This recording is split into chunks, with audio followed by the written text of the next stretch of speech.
You're at that six-figure mark, Yeah, and like working 2 hours a day. Mm-hmm. I think a lot of people can't believe that that's even realistic as a copywriter. When I started, because I was a full-time English teacher, I was working at the school 7 hours a day. Yeah. I would wake up early and like send 10 video DMs, and I had a spreadsheet tracking everything. I would like start wine and dining, warming up 10 other clients every day. And that was like my daily, like wake up at 6 and get this stuff done. And then at school, between classes, sometimes I'd have a little time, so I'd like practice my copywriting skills. Like I was putting in the work when I was getting started, and now I'm reaping what I sowed. Like now I'm getting the rewards of that, being able to just work a couple hours a day.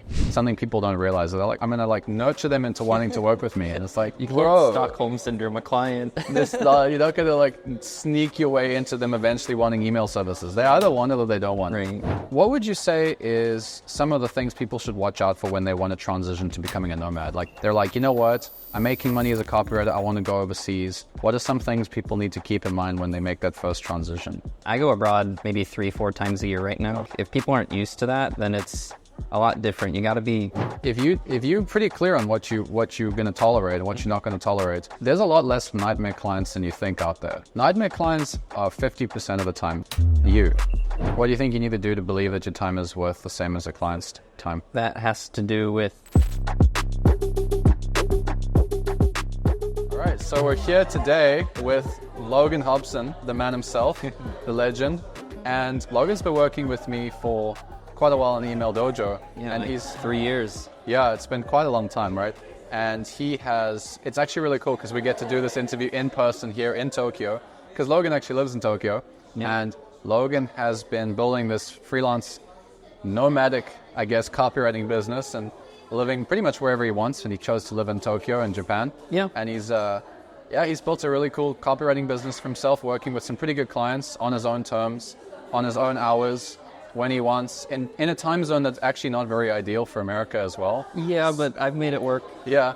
So, yeah, he's agreed to come here and share all the secrets with me today, and I'm excited to find out how he did it and, what he can share with you and everybody else listening. Yeah, I got you all the way out to Tokyo just for this. Yeah, he actually convinced me to fly business class here as well. He's pretty good at selling. Like, you're quite good at that. I was like, no, I don't know if I'll fly business class. And you're like, oh, come on, you should do it, bro. You should go, you should do it, so, yeah. First the Mac laptop and now business class. Yes. Yeah, my laptop as well, right? Like, you got me to buy a laptop as well. Yeah. So tell me, man, tell me a little bit about how you found copywriting and, when things, I guess, exploded to the point where you realized, this is going to be your thing. Yeah, I mean, I've always loved to travel. Before I even moved to Japan, I was jet-setting across the world. I'd been to Japan about a dozen times, and finding a way to move out here was more about the convenience of doing so. And then after I got here, I'm like, all right, now I need to figure out how to make money in this country where I wasn't too great at the language yet, and it's a little hard for foreigners to get around, which is where I discovered copywriting as a way to work kind of remotely from anywhere and make money, not just for me, but also for my clients, no matter where they were in the world as well. Yeah, it's interesting because I actually got into copywriting because I wanted to travel, but before copywriting, I was also teaching English online. I was teaching English online. Maybe you were in the school, right? But yeah, I was teaching in person. I was teaching online because I was like, I want to travel the world and learn languages, and I couldn't figure out a way to do it. And then I was like, well, maybe teaching English is the way to do it, but it only pays like $15, $20 an hour. So I was like, I can't do this, Yeah, I mean, when I started, it was like my idea was to free myself so that I could live anywhere and travel anywhere. However, I've got an affinity for Japan, and I'm stubborn. I put so much effort into the language and the community here that I just won't leave at this point, although I am still travel hacking around Asia and back to the US pretty frequently. So you taught yourself Japanese then as well? Mostly, yeah. Up until almost the N2 level, I was completely self-taught.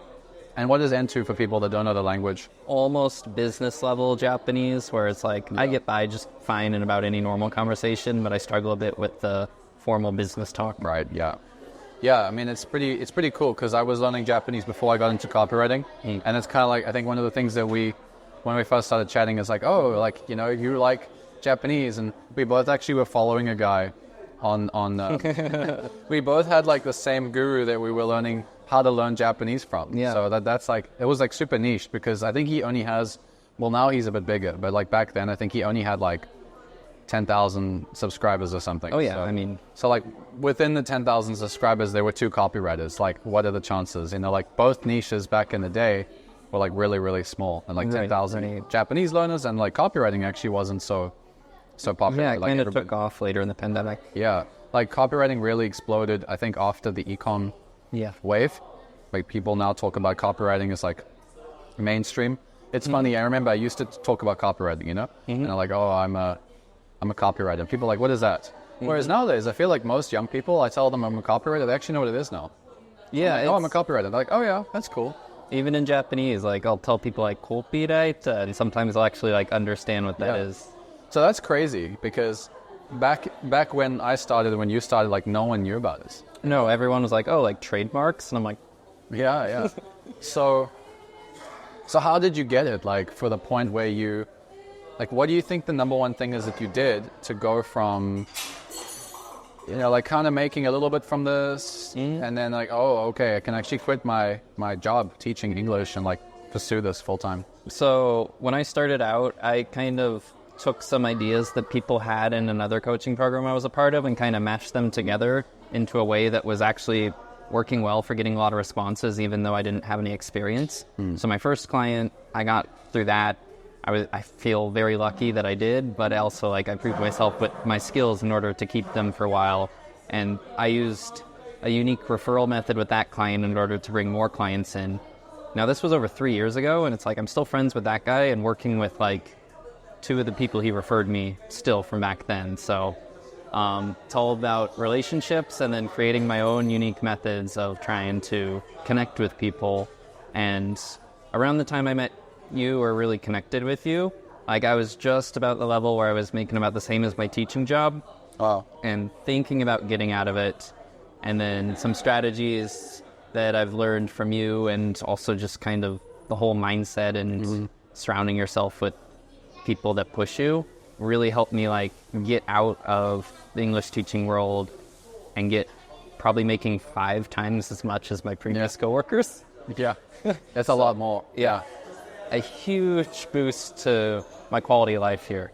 Yeah, I mean, Japan is not the most expensive place, but it's also not cheap. I mean, we're in Tokyo, right? So it's like being able to just buy whatever you want.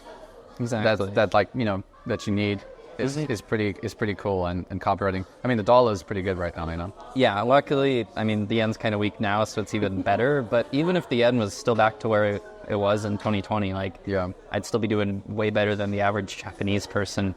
Yeah, for sure. I want to talk about the client that you got to the point where you actually ended up paying them. Yes. Tell us about the client you ended up paying to actually launch your career, basically. So that same client, who I feel very lucky to have gotten, it was like right time, right place. I proved myself just enough for him to like trust me with his emails and help him essentially build up his coaching program from the ground up, because he was just starting it at that time. And when it came to, he had some people in mind who he thought I could also help, who would benefit from my services. And he was like, what'll you give me if I connect you?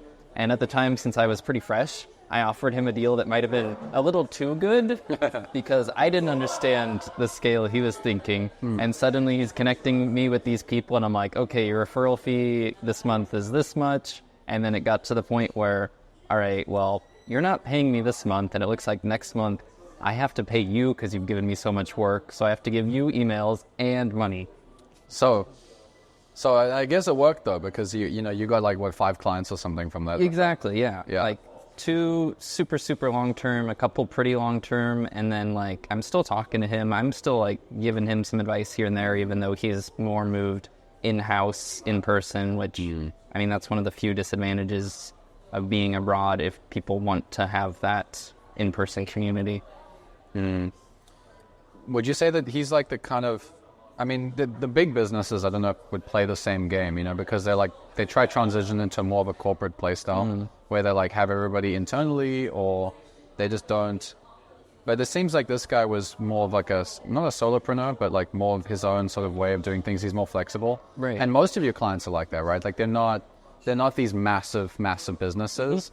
They're like not small either though. They're paying you premium. You know, it's like the equivalent, like each client maybe is the equivalent of like a full-time teaching job or something, or like maybe a little bit less, but like they add up really, really quickly and they give you a lot of flexibility. Right. I don't have to do that much work for each client, but they're not huge corporations. Like my original niche that I was writing for was just personal finance. Now I also do like real estate and biz op and stuff. But my idea was it's like I wanted to go into these niches where it's like these people are experts in their subjects, but they're not that great at marketing. And I want to help them help more people. And it was like I helped that client like grow his coaching program from scratch essentially, and now he's more towards that like corporate level where he's hired more staff and stuff. But it was like I helped him like from the ground up. I feel proud about that. And also like around that level, it's like you can build a good relationship with the guy or girl like and get close with them without having to do too much work, and find that little niche spot where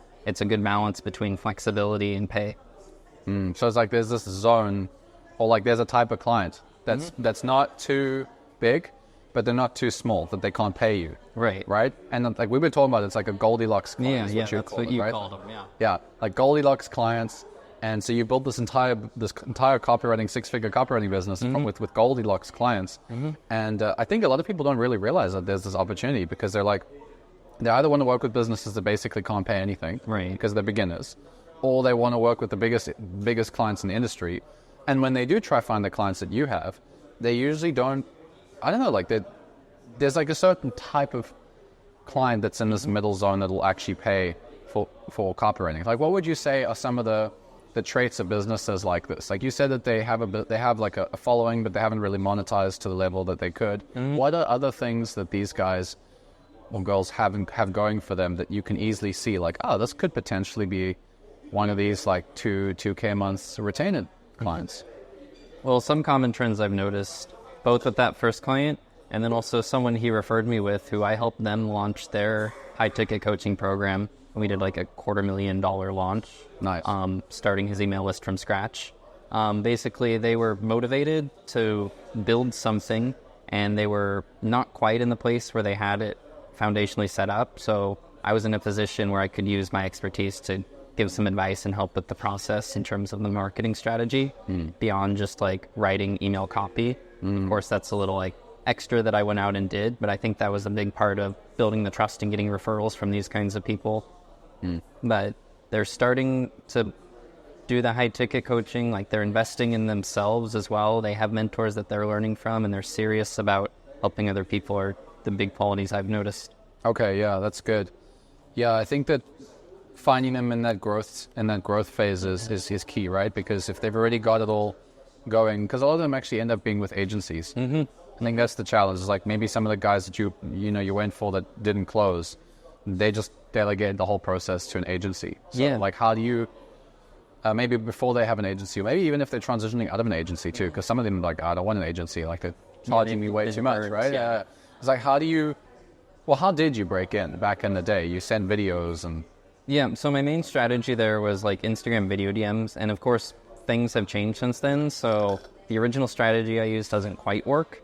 I have another method of it that works better now, but back then it was like there were less people using chat bots. That wasn't really a thing, and there weren't as many like VAs. But that's the other thing, is like the big corporations already had like VAs in their Instagram DMs. Meanwhile, like these coaches were the ones engaging with people on their Instagram, so I had a direct way to send them a personalized video. So I think that was a great benefit to me to actually signing them as clients. That makes sense. Yeah, because when you have the gatekeeper decides whether it's worth the business owner's time or not, even though the business owner might actually find it valuable. Right. So it's like, oh no, actually, we do want email copy, but like, VA maybe doesn't know that. Happened to me where on Instagram I could only connect with the VA, but once I found their email and reached out to them that way, they're like, oh yeah, I'm interested. Let's talk. Yeah, I think that's a big thing people don't realize, is that they get a rejection and they don't actually realize it's not the business owner. It's actually like the VA or maybe a marketing director or somebody else, So interesting. So the Instagram video DM, now people are going to start doing that. They're like, oh, that's the secret. It's like, well, it might have changed a little bit since Logan was doing it, right? But would you say that there's some things that you did back then, like maybe elements of the strategy that probably will still work and will always work? Yeah, of course. I mean, like, my strategy didn't start with the video DM. It started with engaging with these people on a more human level and acknowledging who they were, what they were doing before I ever reached out to pitch my services. So warm up, I guess you could say, is like you actually genuinely built a connection before you went and pitched it. Yeah. What I ended up calling it, and then what Sean Ferris took and ran with once I put it all together. It's actually still in his group that I'm the person that came up with it, is the wine and dine. Wine and dine. Yeah. Okay. So wine and dine the client or the prospects before you lead into the pitch. Okay. And some people do that wrong though, right? Because they're like, oh, I love your content, looks so great. And then it's like, have like an unrelated conversation for a day and then switch it to business. That's more of a bait and switch. It's not what you did. Yeah, no, I didn't do a bait and switch. I was more upfront about like, hey, I'm appreciating what you're sharing with people. And then I'd go into like, this is what I do and I can help you with it. Yeah. So very, very important for someone listening, right? Because some people will I've seen this so many times where they're inauthentically trying to create a connection and pretend that they have no business agenda. And when you reciprocate, then they switch to their business pitch. Right. And that's not what this is. This is like, the context is always business, but you're leading with like maybe some thoughtfulness and personalization and just like being genuine about, without trying to, you're not hiding what you want to do. Right. Sometimes like I'd even kind of give them the what without the how, where it's like, hey, I love what you're doing with this. I feel like you could improve this. Would you like to talk more about it? Yeah. Yeah, and I think direct will always work. People think it won't. They like, oh yeah, like direct is everybody's direct. But I think actually it's not the case. I feel like a lot of people actually don't.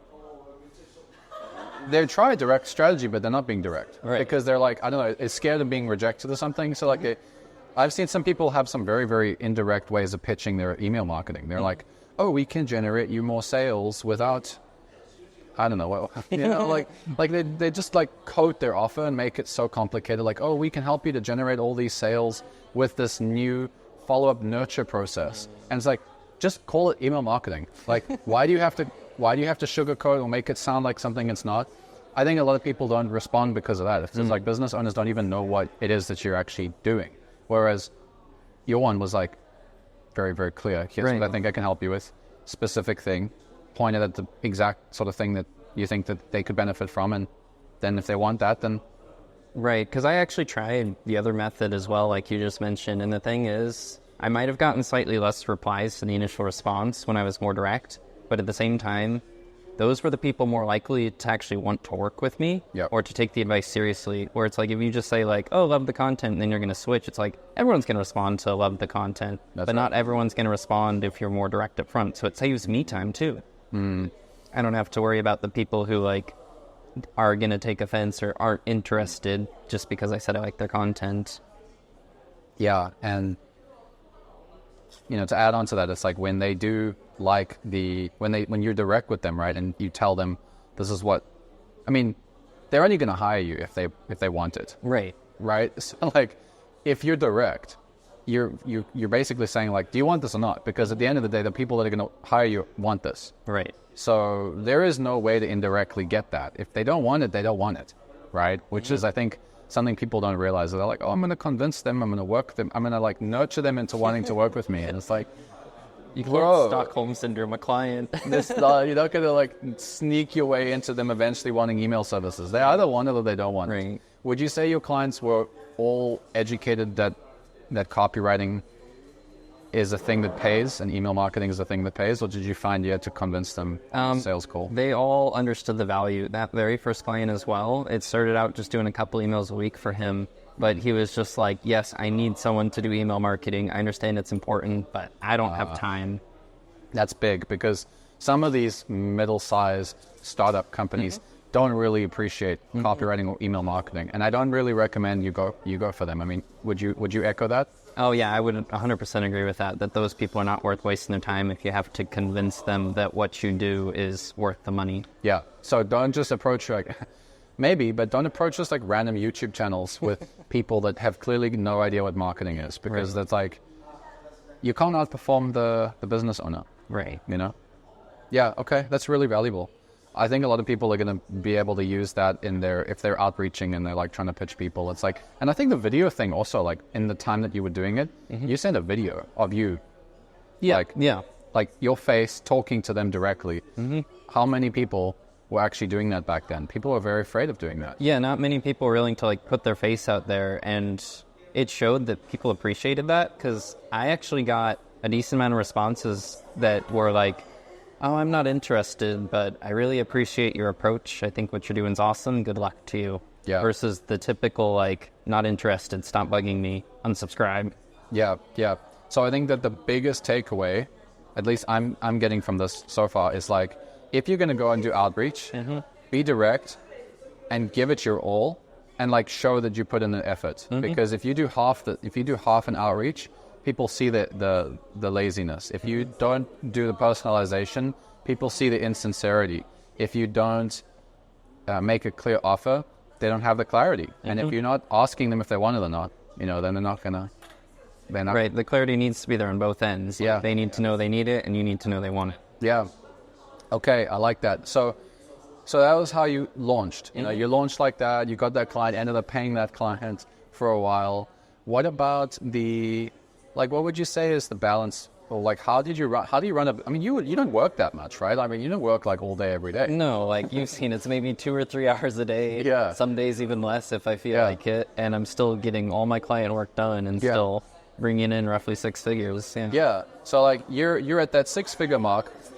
Some months a little bit lower, some months a bit above it. Yeah. And like working 2 hours a day. I think a lot of people can't believe that that's even realistic as a copywriter. They're like, what? This is like a full-time career. Like I have to put in all my time. I have to be, every day I have to outreach for 2 hours. But you've really got a really dialed in routine.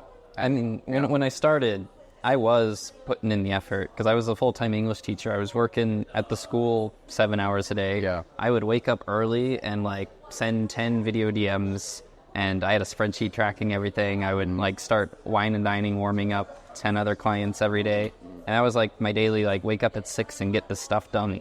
And then at school, between classes, sometimes I'd have a little time, so I'd like practice my copywriting skills. Besides just client getting, I'd actually like hand copy emails and write samples for my ideal clients, the typical stuff. But like I was putting in the work when I was getting started, and now I'm reaping what I sowed. Like now I'm getting the rewards of that, being able to just work a couple hours a day. Yeah, I think people don't realize that, right? It's like you actually have to, if anybody looks at this like passive income concept, it's like the passivity, if that's a word, comes from the activity that you did previously. So like even if it's 2 hours a day, or like even if it's 1 hour a day, it's like there was a that you're benefiting from something you did previously. Right. And so if you always were just doing 2 hours a day, would you say that you'd be where you are today? I think the initial effort I did was very important, so I would not be where I am today without the 2 hour, or without doing way more than 2 hours a day back then. But I mean, like now it's like part of my 2-3 hours a day, it's like I am nurturing people and keeping up relationships and stuff. So sometimes, I lose clients, but I'm also working towards gaining new clients in the meantime, without having to really like do cold outreach much right now. Would you say maybe that's one downside of having like the Goldilocks clients, is like sometimes they're a little bit volatile, they could leave and like flop? Yeah, I've had one client who kind of gave up on coaching. We had like a good launch together, and then the second launch, he struggled with some things on his end, and then eventually just kind of was like, I'm closing my program. And then another client went in-house because he was growing a little bit and wanted someone in the same time zone. But for the most part, it's been great. Like, I don't have regrets about it. There are, of course, pros and cons to every strategy, though. I think you can flip it into a good thing, because like if they disappear while they were working with you, I actually kind of like when client relationships end. It's like you can kind of tie a knot on it and move on, and it's like complete.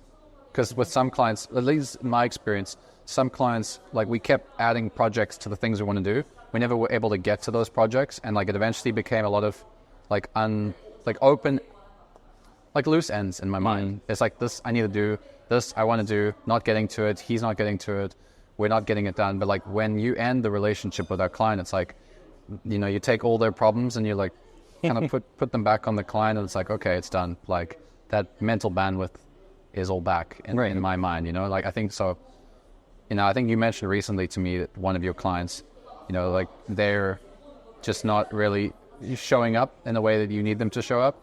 And it's nice to be able to, when the relationship like ends, it's like all their problems that they've been delegating to you that they never really like showed up for, like, hey, back on the client, like can get back to working on things that you want to work on. Yeah, exactly. I already have a agreed upon end date with that client, so yeah, won't be much of a headache for long. But yeah, sometimes that stuff does happen, and it can be a learning experience, but it's also a good thing because I can still keep a relationship. You tie the work knot, but you keep the relationship open. So even afterwards, I'm like, hey, if you know anyone who can use my services, I'm happy to give you a referral fee. The referral fee. I like it. Like I got a previous client that threw me a client who was paying me $2,000 a month for a while.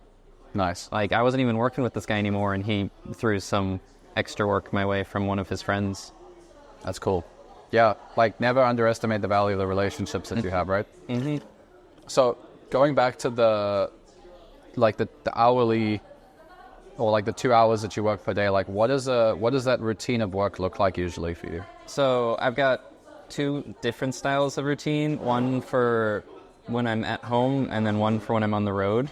Okay. I like to wake up early, and I've got a client that I write for basically every single day.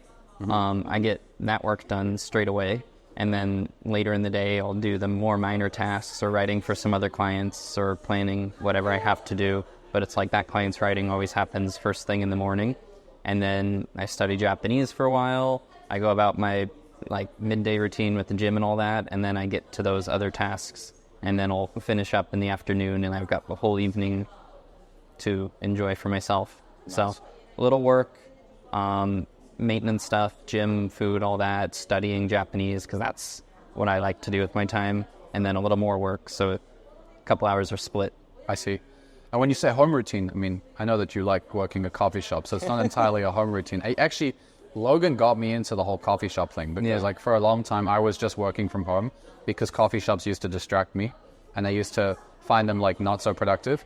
But when I was here in Japan a year and a half ago, I think it was about a year and a half ago I first came. We were hanging out, and like I think we were bouncing from a few different coffee shops, like doing a couple things and like working on our computers. And I remember walking, we were in Shinokubo actually, I remember walking, and it was a very specific moment, and I said, Logan, I like working from home. And then you said something like, yeah, but like it's, you know, like home is where I go and recharge and like recover. Like I want to be outside and explore and like live life. I want to be outside and do stuff, you know. And that like left a good impression on me, because ever since then I was like, yeah, I'm actually going to try working out a bit more.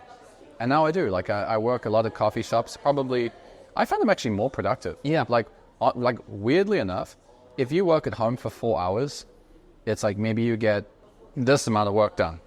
But if you go work at a coffee shop for 2 hours, it's like you get the same amount of work done in those same 2 hours. And it's 4 hours at home, because there's like the environment's interesting, like the distractions. It is I mean, for me it works. Maybe for some people in the early days, maybe it's not so easy, because it's like it can be distracting and you don't have the skill. But I think once you have a skill, like I get a lot done. So do you still usually like in that routine go out and work at coffee shops and stuff? Oh yeah, I said it's my home routine, but in the afternoon it's 99.99% of the time at a cafe. Okay. And in the morning about half the time it's at a cafe. Sometimes I'm like still in my pajamas and I've got some ideas for some emails, so I'll just crank them out.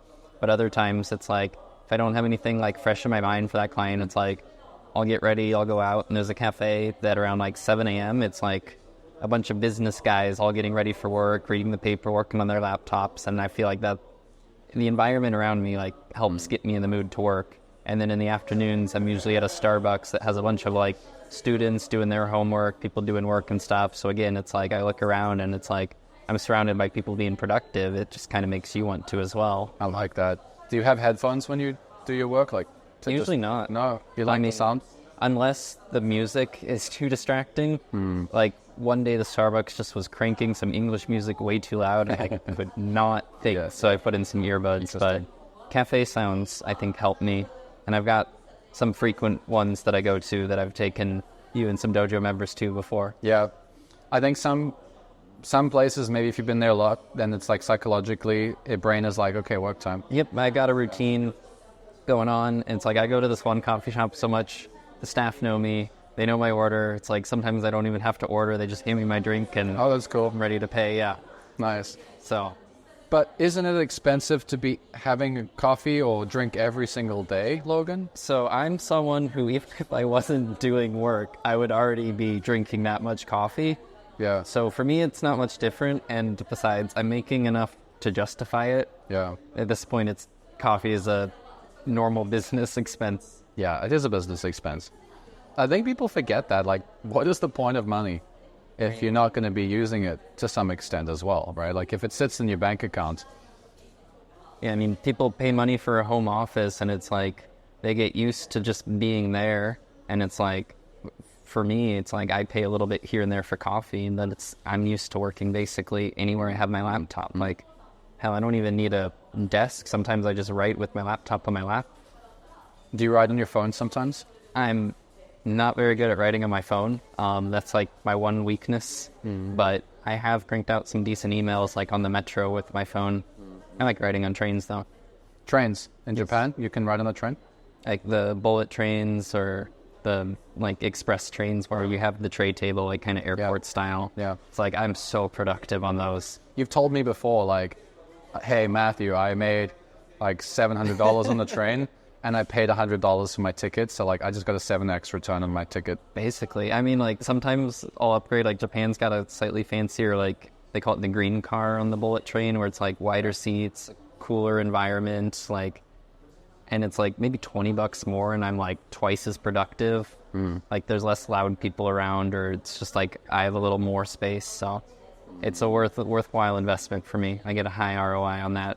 Yeah, I've seen you work on trains. It's good. It's you know, we actually were away together this weekend, like exploring what did you call it, like a little seaside. Yeah, a little hot spring resort, seaside town. Yeah, and we got all the same work done than I think we'd usually.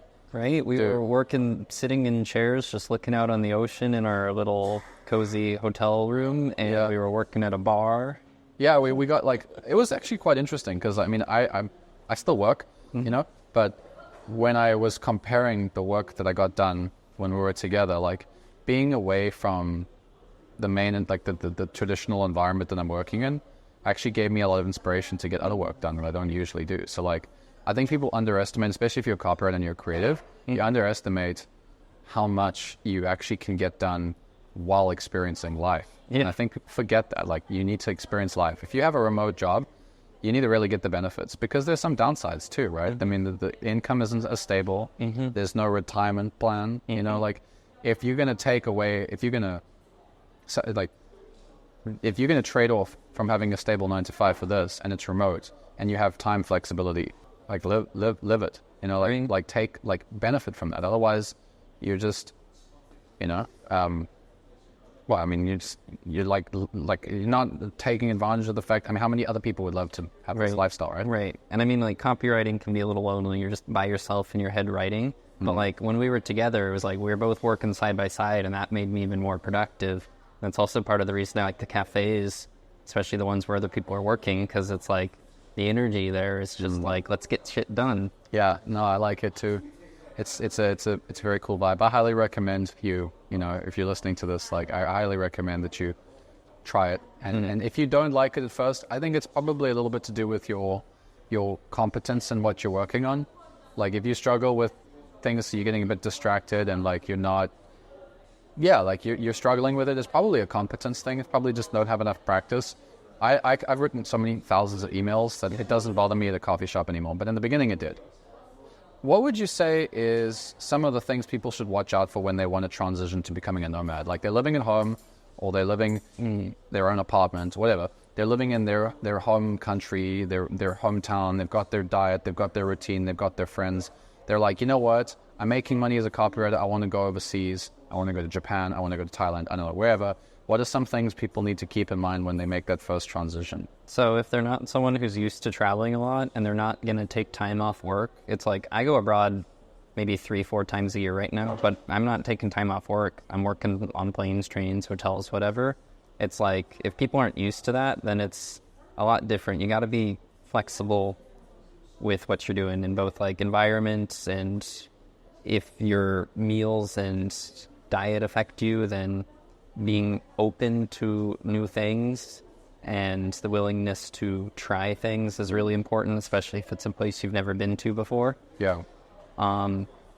Also, just accepting that a lot of things are out of your control. It's like, I know another copywriter who's recently started doing a bit more traveling, and he's been very upset about some delays and stuff going on. Oh, yeah. Yeah. Kind of outside of his control. And it's like, I've been there, and it's sometimes paying for little luxuries. Like I said, I upgrade my bullet train to the green car because I'm a little more productive there. But it's like, your flight's delayed 3 hours at an airport? Perfect. Go hang out at the lounge and write some emails. It's like, I've been there, done that. And I've had a 7-hour layover, and I was super productive in the lounge. It's like, I'm not going to let that affect me, but you have to be open to being flexible and accepting that, like, I was planning on working at the hotel or getting in at this time and then doing work, but now the plan's changed.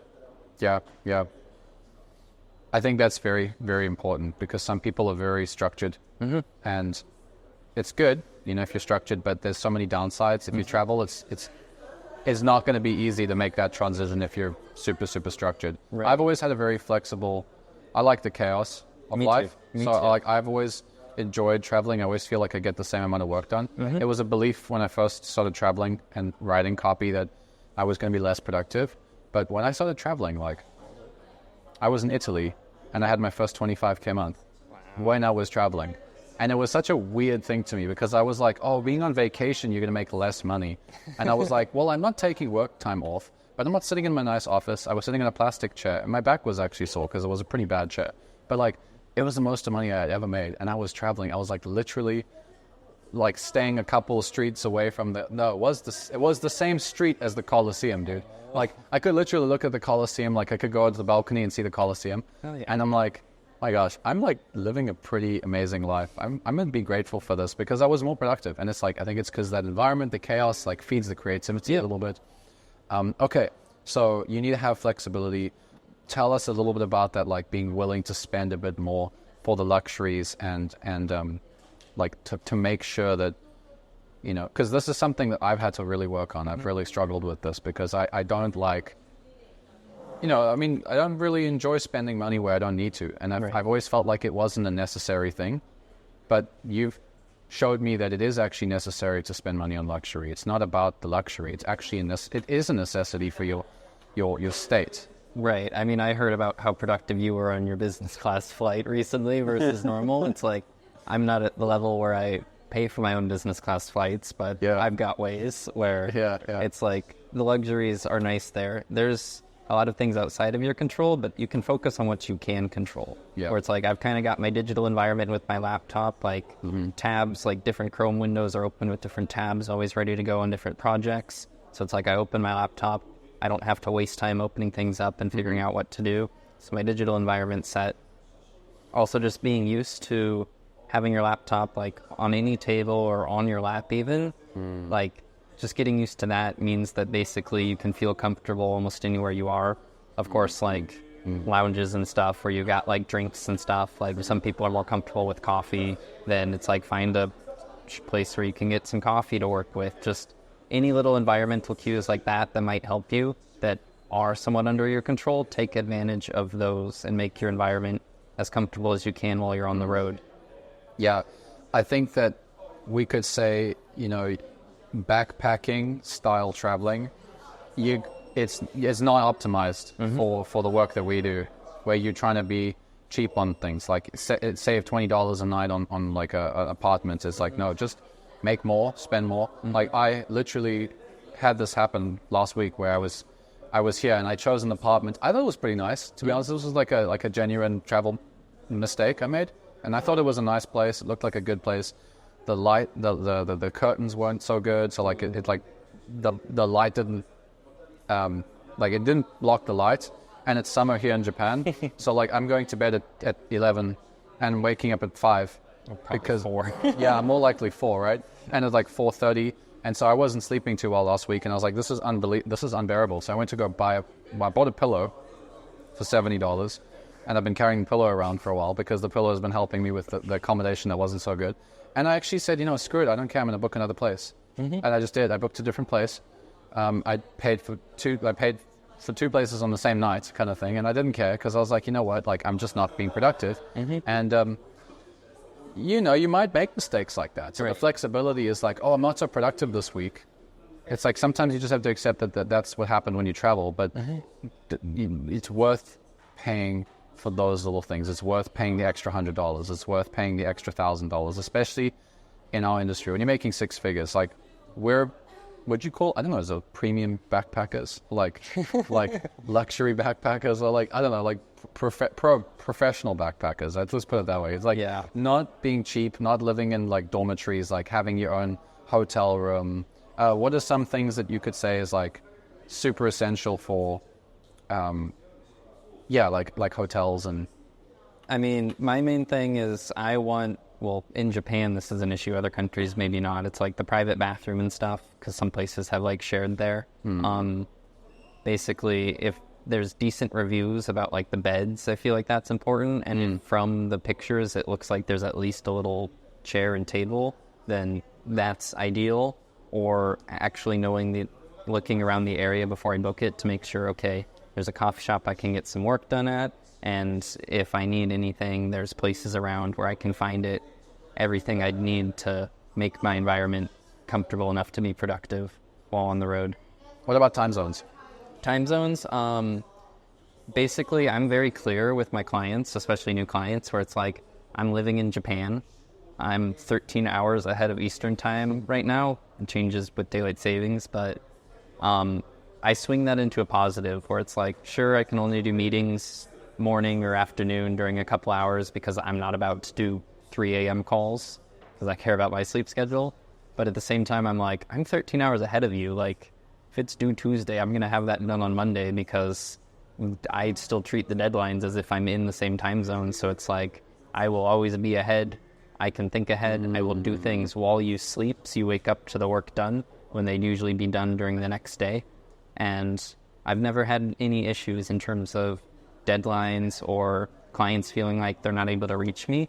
And if anything, it frees me from micromanaging clients because they know that I'm asleep and they can't reach me. My phone is on silent 24/7. I don't let anyone wake me up except the earthquake alarms. But that's so key. So you reframe it as a positive. It's like, look, I'm not awake at the times you want to talk sometimes, but I'm always going to have the work done a day early because I'm ahead.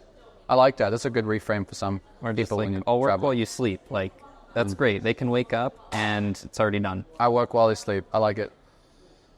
So it's about, I mean, when you talk about it to them, you make it sound very much like this is something that you do all the time with all your clients, and like you really standardized it. Right. Well, I mean, I have no choice. Like, I started copywriting while in Japan, and it's like, sure, right now I have one client who's physically here. My clients are mostly in the US, the UK, and Canada. Actually, now I've got a client that moved to Europe, but besides that, it's like the time zones are all over, but I have never made a client like not feel like they can get what they want when they want from me, even though they can't reach me 24/7 or during their normal business hours. What would you do if a client said to you that they have a meeting and it happens to be at 3 a.m. your time? How would you react or respond to them? It depends on the point of the meeting. I'm like, can we reschedule this? If like I'm not needed, can I just like review it afterwards, assuming there's other people there? Basically, all my clients, this goes back to finding the right clients to work with in terms of the Goldilocks clients. Like, if we need to schedule a meeting, like it's not, here's my Calendly or we're talking at this time. It's, hey, what hours are you available next week to talk? Like, there's always that kind of respect where it's like, I respect your time, you respect mine, let's find a time that works for both of us. Yeah, okay. Makes sense. So in terms of that, I haven't had a client that put me in that position. Depending on, like, if I'm brand new with working with them and they seem like a forever client that I want to work with for years, sure, I might make an exception and hop on a 3 a.m. meeting and screw up my sleep schedule a bit. But otherwise, I might be like, how necessary is this? Can we reschedule it? Do I actually need to be there? That's good. So how do you, I mean, I think some people are going to be scared of putting their foot down, I guess, with clients like this. So how do you build that confidence to tell people that this is how you run your business? So for me, I've always been in a place where that was my only choice, where it's like I tried to play along with that. I learned the hard way that I can't function well during the day if I'm on like meetings in the middle of the night. It's like I used to have certain trainings when I was working with an agency that were like at 4 a.m. and that kind of messed with my flow and stuff. And it's like I tried to hop on some copywriter guru training calls at like 2 a.m. and it didn't work. Like basically for me, trial and error and realizing this doesn't work gave me the confidence to put my foot down. But I think really just believing in yourself that your time is as valuable as the client's is enough to be able to say like, hey, let's find a time that works for both of us. What do you think you need to do to believe that your time is worth the same as a client's time? I think that has to do with the respect there. Like you're not putting them on a pedestal. Like you're helping them, but you're not like looking up to them. Like it's a mutually beneficial relationship is how I see it. And that's why I guess it goes back to that they need to see the value in your work. Exactly. Right? Like I've had some clients where it's like they wanted to do meetings at weird times or got mad when I didn't. And it was like, in the end, that was just essentially a warning sign. There were other things that I realized down the line where I'm like, all right, this isn't a client I want to work with forever. So I ended up dropping them. I saw that them not respecting my time as a warning sign that there's probably some other issues down the road.